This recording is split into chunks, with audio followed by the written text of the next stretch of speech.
All right, let me say, first of all, welcome.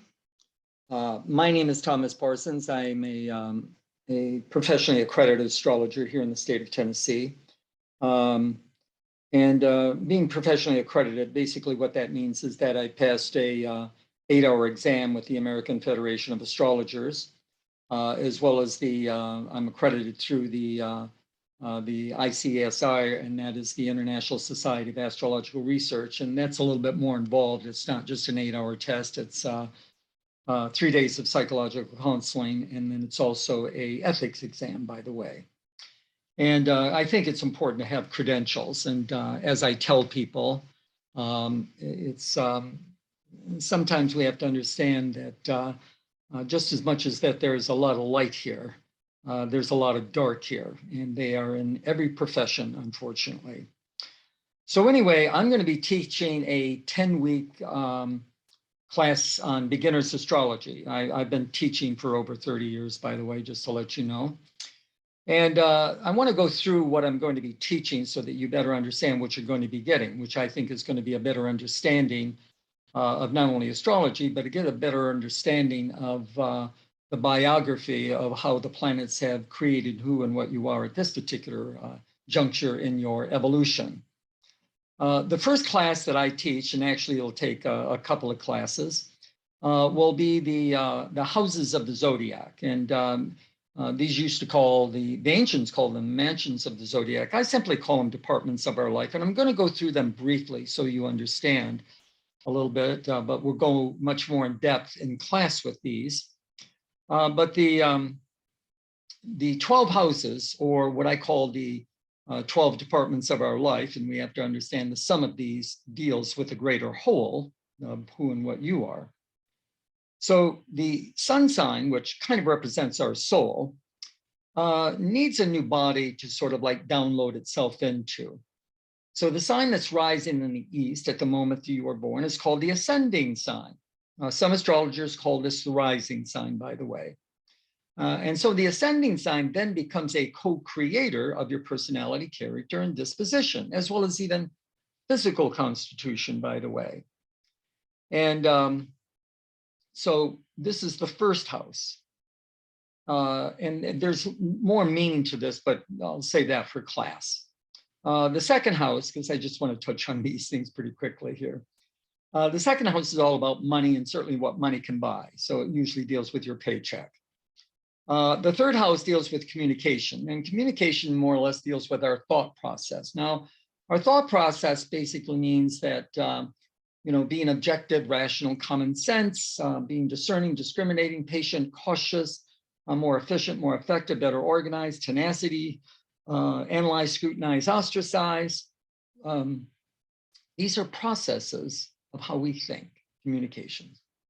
But in dealing with communication, it actually deals with your iPhone, iPad, computers, seminars, business cards, websites. And then it also deals with things like transaction negotiations, agreements, contracts, so to speak. And then brothers, sisters, cousins come under this. Short journeys. Short journeys are considered 400 miles. And then it also deals with the automobile. This is how we usually take a short journey. Fourth house is all about home and property, family. So it deals with your bloodline, your ancestry, you as a parent, and your family, your home. So it kind of lets us know when is it a time maybe to paint some walls, or is it time maybe to put up a for sale sign and get into making a major move. Fifth house is actually about children. So it can be your children or younger people, like nieces, nephews, or just younger people, especially if you were like a teacher. But it also lets you know when it is an appropriate time to get pregnant, physically, mentally, and emotionally. And then it's interesting because it deals with vacations, holidays, and speculation. So sometimes it can say maybe instead of like, I don't know, running down to the Caribbean or Cancun, maybe it's time to go to Vegas and do a little speculating. The sixth house is a cornucopia of things. It starts out with pets. Pets are considered dogs, cats, and birds. Aunts and uncles come under this area. It's also one of the work areas. So it's either your business or the business you work for and the people you work with or the people that work for you. But it's best known because it deals with what we call acute illness. Now, acute illness means I've got to go to the doctor, get a script, the dentist, get a filling, maybe the optometrist, get some new contacts, or maybe the Reiki healer, acupuncturist, maybe doing some yoga, get a massage, maybe go to the medicine cabinet and take a pill, or maybe stop after work and get a good stiff drink. Things that can be easily remedied 2, 3, 4 days.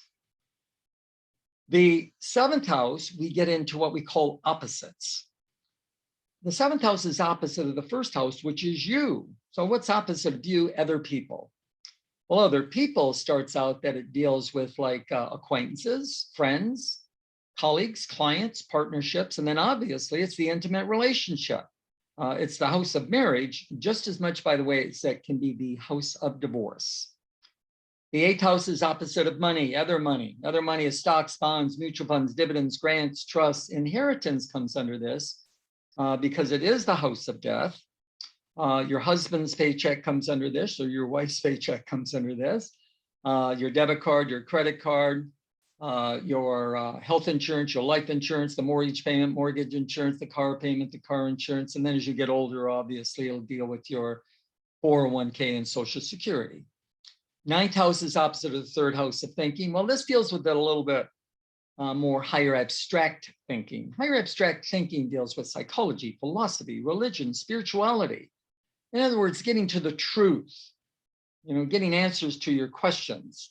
It deals with principles, beliefs, ethics, deals with lawyers, which are supposed to uphold that. So it lets us know when to go to court or maybe when to postpone a court date.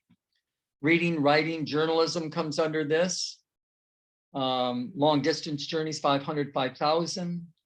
It's a very social area, but it's a little bit more opulent in its socializing, which basically means that maybe we've got to dress appropriately because we're going to a formal event that requires proper attire.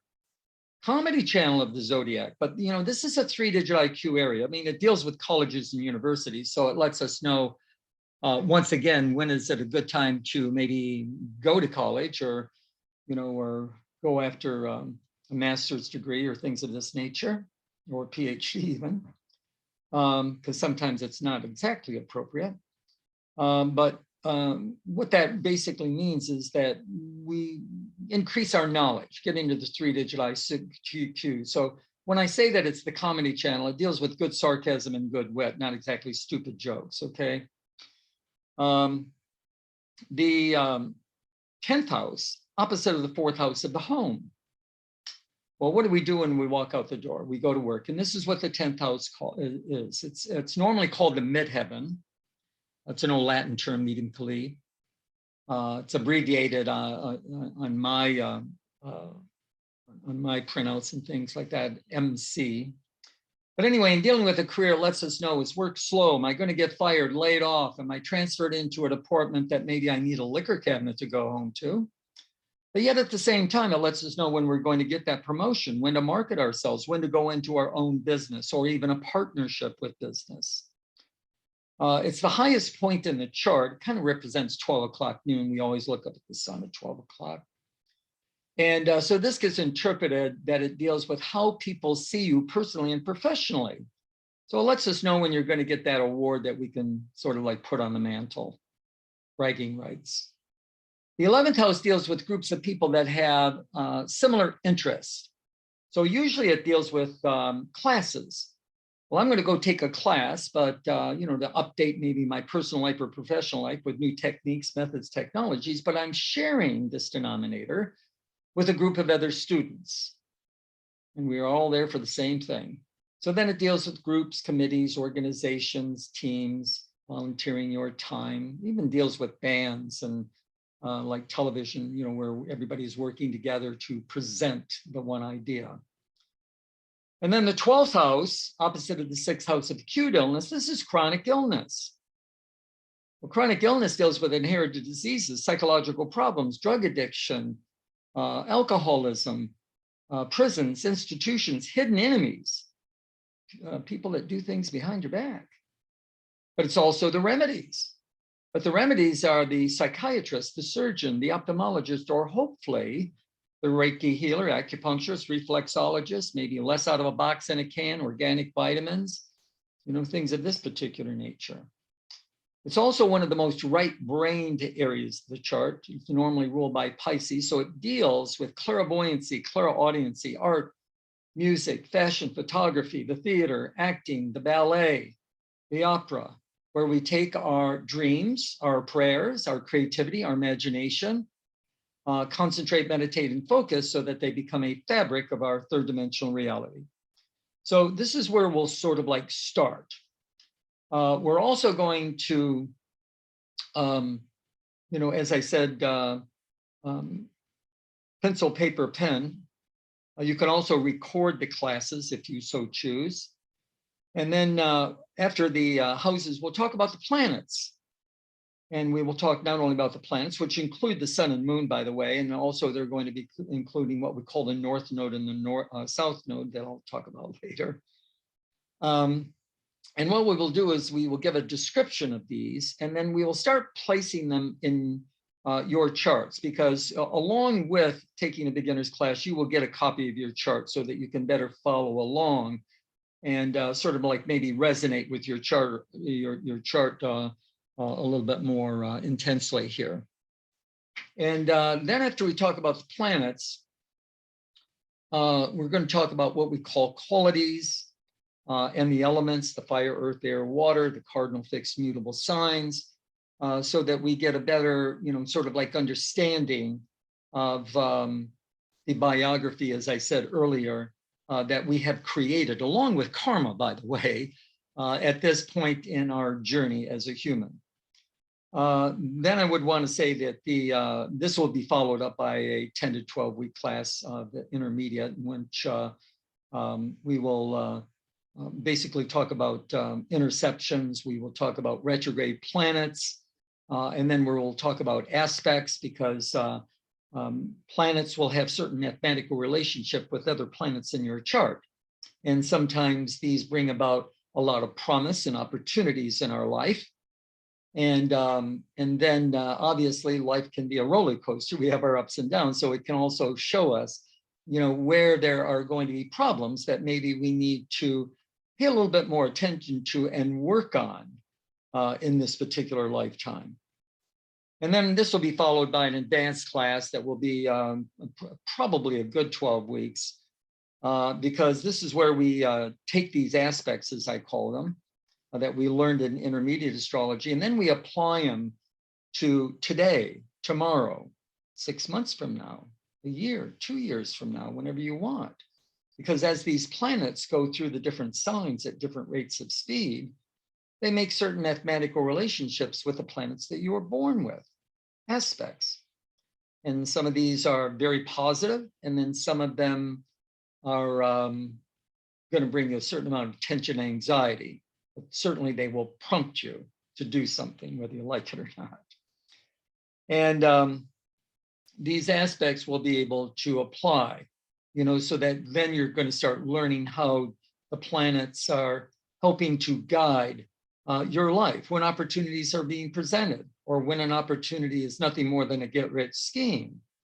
And, let you know when certain people are coming into your life, a certain job is coming into your life, when it's an appropriate time to be moving, maybe when to go to court, maybe when to postpone a court date. So this is what is called the transits. And we will also be talking about what are called progressions that work together with the transits, to bring not just change into our life, but more of a transmutation or transformation in our life. Sort of like the rebirth that society calls, is what they call it, so to speak. So this is what I'll be teaching. So there'll be a sort of like a chronological order of these things. So hopefully I gained your interest, and you can sign up for the classes. They are posted on my Facebook, which is Thomas Parsons, Astrological Consultant. I place all my astrological information on those pages. But it'll be this January 13th, Thursday. And like I say, from 7 to 9, there'll be about a 10 or 15-minute break at the very most to get up and relax for a moment. And so hopefully I see some of you that have had an interest, and maybe this is your moment, to take me up on this opportunity that is before you. Thank you.